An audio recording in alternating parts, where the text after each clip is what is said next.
பொங்கல் திருநாள் வாழ்த்துறை இப்போது உங்களுக்காக.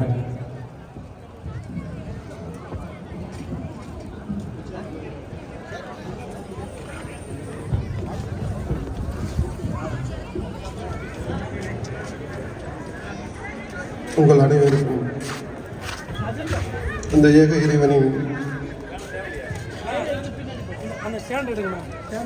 அவர்களுடைய இன்னைக்கு நம்முடைய செந்தமிழ் பாசறை நடத்தும் இந்த கூட்டத்துக்கு இந்த அழைப்பு ஏற்று நான் வந்திருக்கிறேன். இந்த வருஷம் நடக்குமோ நடக்காதுன்னு சொல்லிட்டு எனக்கு டவுட்டாக இருந்துச்சு. ஏன்னா நான் கடைசியாக 3 நாளைக்கு முன்னே தான் அவங்க என்னை அழைப்புக்கு வந்திருந்தாங்க. ஆனால் போன வருஷமெல்லாம் அவங்களோட நான் கலந்துக்கிட்டேன். அப்புறம் சாப்பிட்டேன்.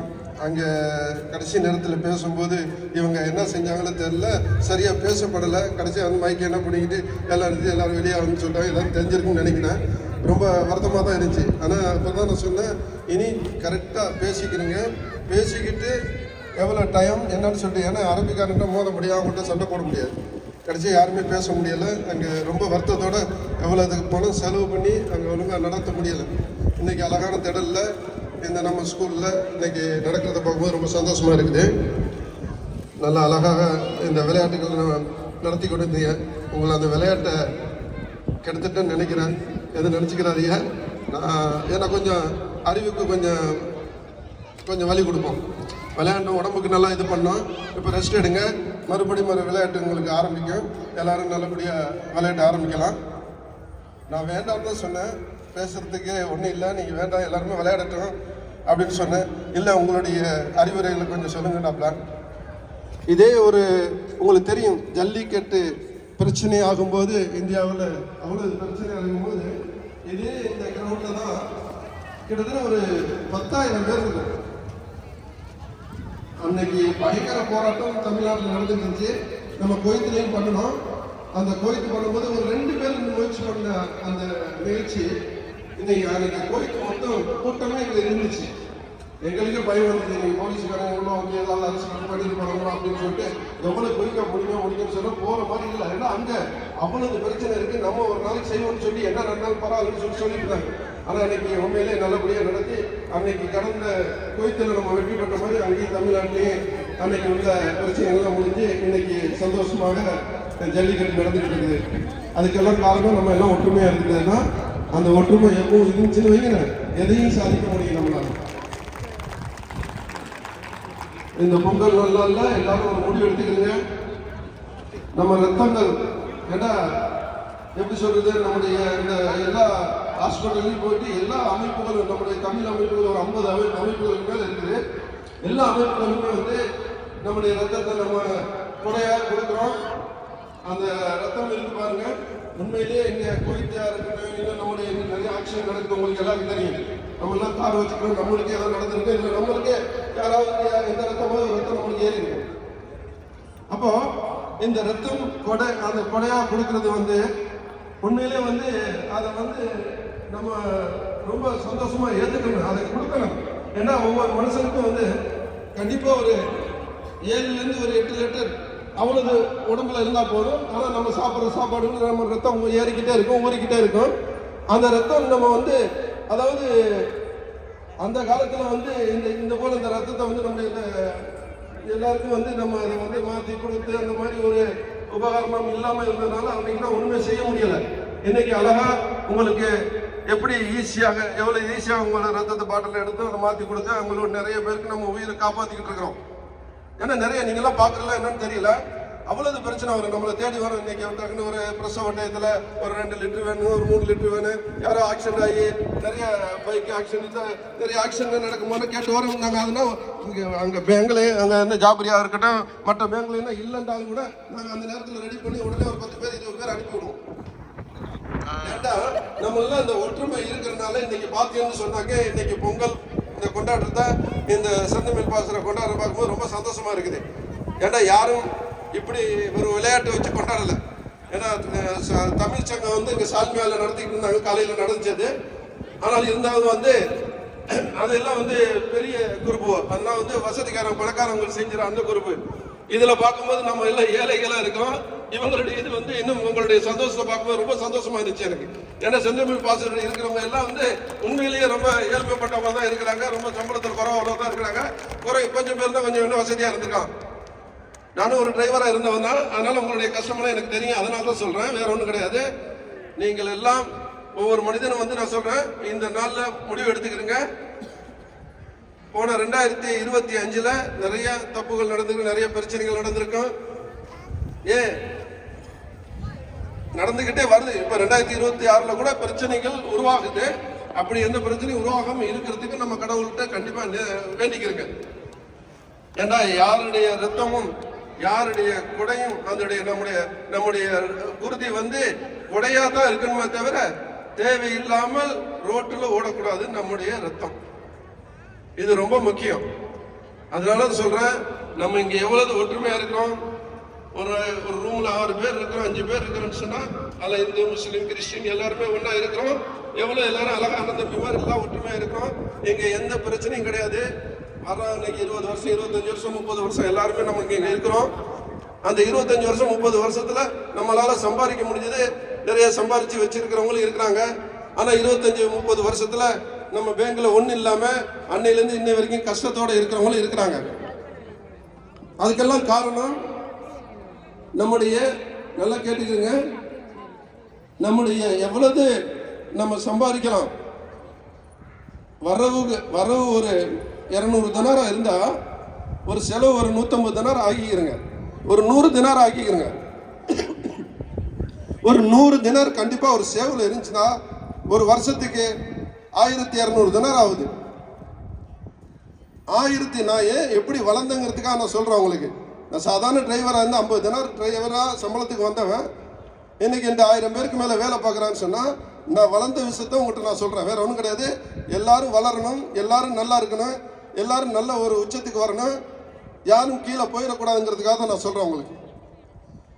ஒரு 100 தினாரா இல்லாட்டி ஒரு 50 தினாராவது ஒரு மாசத்துக்கு சேவ் பண்ணி என்று சொன்னா 600 தினார் ஒரு வருஷத்துக்கு 50 தினார்னு பார்த்தா கூட ஒரு 3 வருஷம் 3 18 ஒரு 1800 தினார் 1800 தினார் கையில் இருந்துச்சுன்னா ஒரு 3 வருஷம் சென்று நம்ம ரிலீஸ் வாங்கிக்கலாம். எந்த கம்பெனியா இல்லை வீட்டில் வேலை பார்த்தோமோ எங்கே இருந்தாலும் நம்மளுக்கு இங்கே இந்த ஊரில் உள்ள சட்டப்படி 3 வருஷத்துக்கு அப்புறம் ரிலீஸ் கேட்டால் கண்டிப்பாக அவனுக்கு கொடுத்துருவாங்க. நான் சொல்றேன், ஒரு பிசினஸ் வளர்றதுக்கு வளர்ச்சியை எப்படி வரணும். உங்களுக்கு ஒரே நீங்க டிரைவரா தான் இருக்கணும், நீங்க ஒரே வீட்டில் தான் வேலை பார்க்கணும், இல்லை ஒரு கம்பெனியில் நீங்க லேபரா தான் இருக்கணும்னு ஒன்றும் கிடையாது. நம்ம தலையெழுத்து கிடையாது. உங்களுக்கு தெரியும், நீங்க அம்பானி கதை அதானி கதை அவங்களுக்கு கதை என்ன அவங்களுடைய வரலாறு எடுத்து படிச்சு பாருங்க. இன்னைக்கு பெரிய கோடீஸ்வரன் ஆனதுக்கு காரணம் அவங்களுடைய நிறைய வளர்ச்சிகளுக்கு காரணம் அவங்களுடைய அறிவு, அவங்களுடைய என்னென்ன செய்யணுமோ அதை அவங்களுடைய ஸ்டோரி என்ன நீங்க நிறைய புக்கில் எழுதியிருக்கிறாங்க. இன்னைக்கு நம்முடைய கலைஞராக எடுத்துக்கிறோங்க, இல்லை நம்ம சீமானனை எடுத்துக்கிறோங்க, இல்லை நம்முடைய ரஜினிகாந்தோ இல்லை அஜித்தோ இல்லை யாரும் உங்களுக்கு பிடிச்சவங்க எல்லாரையும் பாருங்க. எல்லாரும் ஏழையா வந்தவங்க தான் இன்னைக்கு பெரிய பெரிய கோடீஸ்வரனா இருக்கிறதுக்கு காரணம் அவங்களுடைய திறமையை. எல்லாருக்கும் திறமையை இறைவன் கொடுத்துருக்கிறான். ஆனால் அந்த திறமையை சரியா நம்ம யூஸ் பண்ணாதனால தான் நம்ம இன்னும் நம்ம ஏழ்மையாக இருந்துகிட்டு இருக்கிறோம். ஒரு சின்ன தொழில் வேற ஒன்றும் கிடையாது. ஒரு 1500 ரூபா இருந்தால் சின்ன தொழில்கள் நிறைய இருக்குது, சிறு தொழில்கள் நிறைய இருக்குது. இந்த ஊர்ல ஒரு தினார் 300 ரூபாய் 292 ரூபா வந்துருச்சு. ஒரு தினார் நீங்க சவுதியோ கத்தாரோ இல்ல நீங்க துபாயிலோ எங்கேயோ இருந்தால் ஒரு சின்ன நம்ம ஒரு 8 மணி நேரம் 10 மணி நேரம் வேலை முடிஞ்சிட்டு நம்ம ஏதாவது ஒரு எக்ஸ்ட்ரா ஒரு சூப்பர் மார்க்கெட்லயோ இல்ல வேற எங்கேயாவது ஒரு சின்ன நம்ம ஒரு பார்ட் டைம் மாதிரி பார்த்தால் சம்பளமா கிடைச்சாலும் கிடைக்கும், இல்லாட்டா நம்ம வண்டி தள்ளிக்கிட்டா ஏதோ ஒரு கூலி வேலையை பாக்குறோம்னு வைங்க. ஒரு தினார் கிடைச்சுன்னா அது 300 ரூபாய் நம்மளுக்கு நல்ல ஒரு காசு. அது இப்ப சவுதியிலன்னா அங்கே இருந்தா 2 ரியாலும் 3 ரியாலும் அதிகமா கொடுக்கறது கஷ்டம். ஆனா இந்த ஊர்ல 1/2 தினார் 1 தினாருங்கிற மணி வேலி இந்த உலகத்துல இல்லாத வேலையே இந்த நாட்டுல இருக்குது. அதே மாதிரி இந்த நாட்டில் சம்பாதிக்கலன்னு சொன்னா எந்த நாட்டிலையும் சம்பாதிக்க முடியாது. இந்த நாட்டுல நிறைய இந்த தவறுகள் நடக்கிறது கம்மி. இப்ப வேற நாட்டுல என்ன எல்லா குடி பழக்கமும் இன்னும் பல இதுகளை கிளப்பு எதுனா இருக்குது. அங்க என்ன அந்த சில எப்படி சொல்றது, அதுக்கு இச்சைக்கு அடிபட்டவங்களும் அந்த நாட்டுக்கு அனுப்பாதீன்னு நான் நிறைய இடத்துல சொல்லியிருக்கிறேன். ஆனால் குவைத்தோ கத்தாரோ சவுதியோ இந்த நாட்டுகளுக்குலாம் வந்தாக்க கண்டிப்பா உங்களுடைய மோசமான பிள்ளைகளையும் நல்ல பிள்ளையாக மாத்துறதுக்கு நல்ல ஒரு வழி இந்த நாட்டில் இருக்குது. அதனால நல்ல ஒரு கம்பெனி, நல்ல ஒரு வேலைக்கு ஏதாவது வந்துட்டோம், இல்லை ஃபர்ஸ்ட் கஷ்டமோ, இல்லை ஒரு வீடு சரியில்லையோ, இல்லை கம்பெனி சரியில்லையோ, நோ ப்ராப்ளம். ஒரு வருஷமா 2 வருஷமா அட்ஜஸ்ட் பண்ணுங்க. இந்த எம்பாசிடர் நம்ம ஷாஜகான் வந்திருக்காப்ல, எவ்வளவு ஒரு நாளைக்கு எத்தனையோ ஷாஜகான் மேலும் ஏன்னா எவ்வளவோ கம்ப்ளைண்ட் வந்துட்டு இருக்குது. எத்தனை கம்ப்ளைண்ட் அவர் வந்து ஒரு இந்த மாசத்துல வந்து ஒரு 300 கம்ப்ளைண்ட் அவர் ரெடி பண்ணி கொடுத்துருக்காரு. எத்தனையோ மக்கள் ஓடுறாங்க. அவங்களுக்கு நாங்க டிக்கெட் முடியலையா, இல்லாட்டி கம்பெனில ஏதோ பிரச்சனையா? இப்ப கூட நேற்று ஒரு அவங்க புருஷன் இறந்து போயிட்டாப்புல. அந்த லேடி வந்து அவங்க வீட்டுல வேலை பார்க்குறாங்க. ஆனா அரபி கூட மாட்டாங்கிறாங்க. எங்க போவாங்க? நம்மளுக்கு வேற யாரும் கிடையாது. நமக்குன்னு ஒரு எம்பாசி இருக்கு, அங்கதான் போக வேண்டியிருக்கு. எம்பாசில வந்து கம்ப்ளைண்ட் கொடுத்தப்பறம் ஷாஜகானுக்கு கைக்கு வந்து அதுதான் நம்முடைய தமிழ், அந்த எம்பாசியில தமிழக எல்லாம் ஒரு ஆளா இருக்கிறது நம்முடைய ஷாஜகான். நேற்று ஒரு கம்ப்ளைண்ட் முடிச்சு இன்னைக்கு வந்து அந்த லேடிஸ் ஊருக்கு போறதுக்கு ரெடி பண்ணி வச்சுட்டாப்ல. ஏன்னா அவங்க அரபிக்காரங்க ஒரு மாசத்துக்கு எனக்கு வேற ஆளை தந்து தான் கொண்டு போகணும்னு சொல்லும்போது இல்லை, அது நீங்க அவங்க ஹஸ்பண்ட் திடீர்னு மூத்தாயிட்டாங்க, இறந்து போயிட்டாங்க. கண்டிப்பா அவங்களுக்கு வந்து இவங்க போய் ஆகணும். அதுக்காக அவங்க அந்த பாடியை போட்டு வச்சிருக்காங்கன்னு சொல்லி அதுக்குன்னு ரொம்ப ட்ரை பண்ணி இது பண்ணி இன்னைக்கு வந்து ரெடி பண்ணி ஏற்றுறதுக்கு ரெடி ஆயிடுச்சு. இப்ப திடீர்னு போகணும், டிக்கெட் இல்லை, திடீர்னு போகணும், அவங்களை அனுப்புறதுக்கு நிறைய கொஞ்சம் செலவாகும். நாங்கள்லாம் எங்களால் முடிஞ்சதை கண்டிப்பா நாங்க வந்து என்னால முடிஞ்சதெல்லாம் செய்யறேன். நிறைய பேர் அனுப்பிட்டு இருக்கிறோம். எம்பாசி முடிஞ்சதை செய்யறாங்க. ஆனா எம்பாசியால முடியல, திடீர்னு அவங்களுடைய அந்த சட்டத்திட்டம் கூட கொஞ்சம் லேட் ஆகும். நம்ம இனி இதுக்கு மேல முடியாதுன்னு சொல்லிட்டு நம்ம அனுப்பி வச்சிருக்கிறோம். அதே மாதிரி நிறைய பண்றோம், நிறைய செய்யறோம். ஏதோ எவ்வளவு ஏழைகள்லாம் வந்திருப்பாங்க. இல்லை எத்தனை பேர் என்னட்டேருந்து இந்த ஸ்கூல் ஃபீஸ் கட்ட முடியல, நான் வந்த ஒரு 300 தானே தான் எனக்கு சம்பளம், என்னுடைய குடும்பம் அதிகமாக செலவாயிடுச்சு அப்படின்னு வந்து கேட்கும்போது நான் என்னால் முடிஞ்சது செய்வேன். ஆனால் நான் என்னுடைய நூல்லே நான் எழுதியிருக்கிறேன், மீன் பிடிச்சி, அதாவது நான் மீன் பிடிச்சி கொடுக்கறத விட மீன் பிடிக்க கற்றுக் கொடுப்பேனே தவிர நான் நிறைய விஷயங்கள் அவங்களுக்கு வேற வேற வழியெல்லாம் சொல்லி கொடுத்து நிறைய பேரை வந்து நல்ல வழியெல்லாம் கொண்டு வந்திருக்கிறேன். அதனாலதான் இந்த செந்தமிழ் பாசறையில் உள்ள அந்த சகோதரர்கள் என்ன ரொம்ப பிடிக்கும் உங்களுக்கு. அதனால சொல்றேன், இந்த நாட்டுல நல்லா சம்பாதிக்கலாம். சம்பாதிக்க முடியாதவங்க கண்டிப்பா வாங்க, இந்த வாங்க, உங்களுக்கு என்ன வழியை நான் செஞ்சு தரேன். காசு இல்லையா, பணம் இல்லையா, நல்ல தொழில் தெரியுமா, ஏதாவது செய்யணுமா, ஆனா எனக்கு முடியல, வெளியே வர முடியல, என்னால செய்ய முடியல, முடங்கி போயிட்டு நான் ரொம்ப கஷ்டத்துல இருக்கிறேன், அப்படியா வாங்க, உங்களுக்கு நான் அதுக்கு வழி கொடுங்க, நான் செஞ்சு தரதுக்கு நான் ரெடியா இருக்கிறேன். அதே மாதிரி காசு நிறைய வச்சிருக்கிறேன். ஆனா எனக்கு ஒரு நல்ல அரபி கிடைக்கல, எனக்கு ஒரு நல்ல கம்பெனி தெரியல, நான் என்ன செய்யணும்னு தெரியல. ஆனா பணம் இருக்குது, அந்த பணத்தை வச்சு ஏதாவது தொழில் பண்ணணும், நான் ரெடியா இருக்கிறேன். ஆனா எனக்கு யாரும் தெரியல, இந்த நாட்டில் எப்படி செய்யணும்னு தெரியல. அதுக்கு நான் உங்களுக்கு கண்டிப்பா உங்களுக்கு யாருக்கு அப்படி ஒரு சூழ்நிலை இருக்குன்னா வாங்க, அவங்களுக்கும் நான் உங்களோட சேர்ந்து பார்ட்னரா சேர்ந்து தொழில் செஞ்சு கொடுத்து அவங்களையும் நான் முன்னேற்றத்துக்கு நான் முயற்சி பண்றேன். ரொம்ப சந்தோஷமா இருக்குது. ஏன்னா என்னுடைய புக்கில் நான் என்னுடைய நூலில் எழுதியிருக்கிறேன். ஏன்னா எவ்வளோ படம் பார்க்கலாம், எவ்வளோ நம்ம சீரியல் பார்க்கலாம், எவ்வளோ மொபைலை பார்த்துட்டு இருக்கிறோம்.